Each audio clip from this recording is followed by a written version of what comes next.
Abhishek, thank you so much for spreading your incredible ideas here at TEDxBeaconStreet. Thank you. One of the questions we have for you is what inspired you to share your software and all of your research? Yeah, so I'm in the Department of Mechanical Engineering, and my research has been around this thing called flow visualization, and it tends to be one of these like older fields, if you think about it, as compared to something like computer science, which is very new, hot. So the culture in these older fields is such that people don't necessarily share things with each other. Computer science people have figured it out; it's good for everybody. But some of these other fields, which actually, if you think about it, tend to be the majority of fields, are still protective. And I was reading all these papers, and I didn't have access to the software that they were writing. And our research is on developing algorithms and techniques, so we needed access to this software. So we either had to write it ourselves, or the alternative was to buy a software package, which is $40,000 a license, which some top schools can potentially buy a license that expensive, but you can imagine how it becomes prohibitive to buy something like that for a lot of schools, Right. especially outside countries like the U.S. and stuff. So we ended up writing the software, but then we thought, well, if we can give this out, then maybe we'll help some people get started on this faster.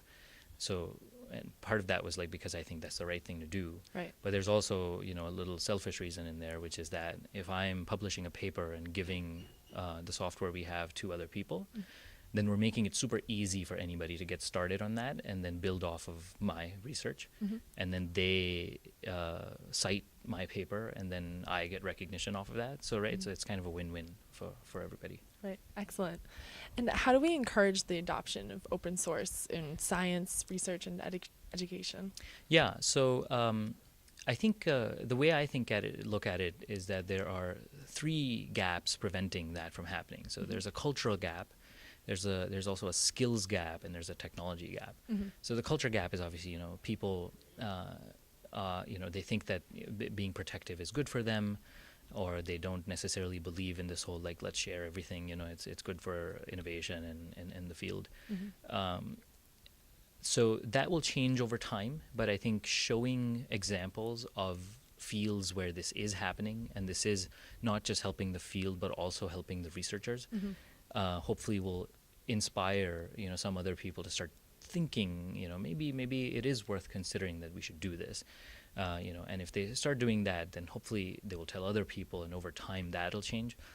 There's also a skills gap, which happens because when you think of software, right, you think of it as a computer science subject. But it so happens that software is becoming all pervasive these days, and regardless of what field you're in, you kind of need to know how to write a little bit of software. Right. So we need to start thinking of software as just a language to talk to computers as opposed to this computer science skill. And in fact, some top schools are already teaching introduction to programming courses to everybody, regardless of what major you're in.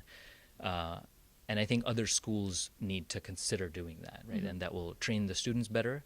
And what that'll do over time is that the students will be more comfortable with software, and they will write better quality software, which is key because that makes software more usable by other people. So when you open source, other people find it easy to use, right? And then it's much easier to spread it that way.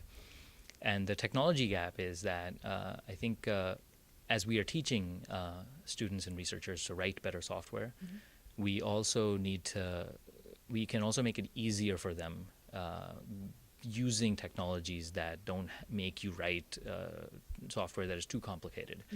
And there's a lot of innovation. There's been a lot of innovation in the last 10, 15 years or so. There's so much work being done in AI, machine learning these days that can help some of those things.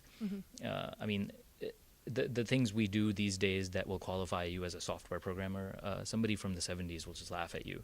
But the reality is we don't need to do that much now because technology can help us. So I think companies and little groups here and there in labs can develop technologies that help people write better software without actually necessarily thinking about every little thing in there.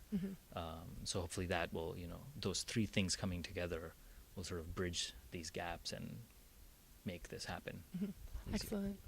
And what are the biggest takeaways that you have for your audience to receive from your talk? Yeah, so I basically want to appeal to two groups. So one is are the researchers and the academic community. Um, they, I want to show them that not only is it good for the field and good for innovation to share software like this, but it's also actually good for them, because sometimes I think it's not practical to just get up and say, oh, we should share everything and then the world's going to be all fine. And we do need reasons to share, more than that. So I think one of the things is that if you share software, you're making it easy for other people to get started on your research, and then if they build on that, then they give you credit, and that builds your academic profile over time. And the cultural change, I think within that community will happen over time. The other group is just citizens who are, tax-paying citizens. They need to know that their money right now is being spent in an inefficient way. It's basically being spent on many people reinventing the wheel, having the right software that somebody's already written, which doesn't make sense. And what happens is, these things tend to be very abstract sometimes. It's not a topic that people think of every day. But the reality is that academic research is one of those things that has the potential to solve many, many problems. It just takes a long time for them to solve. So it's hard for people to connect to this. But for a moment, if people are sort of able to appreciate the value of that, then by making the academic research process just a little bit better, we are tangibly making a huge difference, to the world, to the country in the next decade, 2 decades or so. So, hopefully if some people become more aware of that, the right legislation happens and they ask their senators or just other people in their community to do the right thing, then hopefully that should help.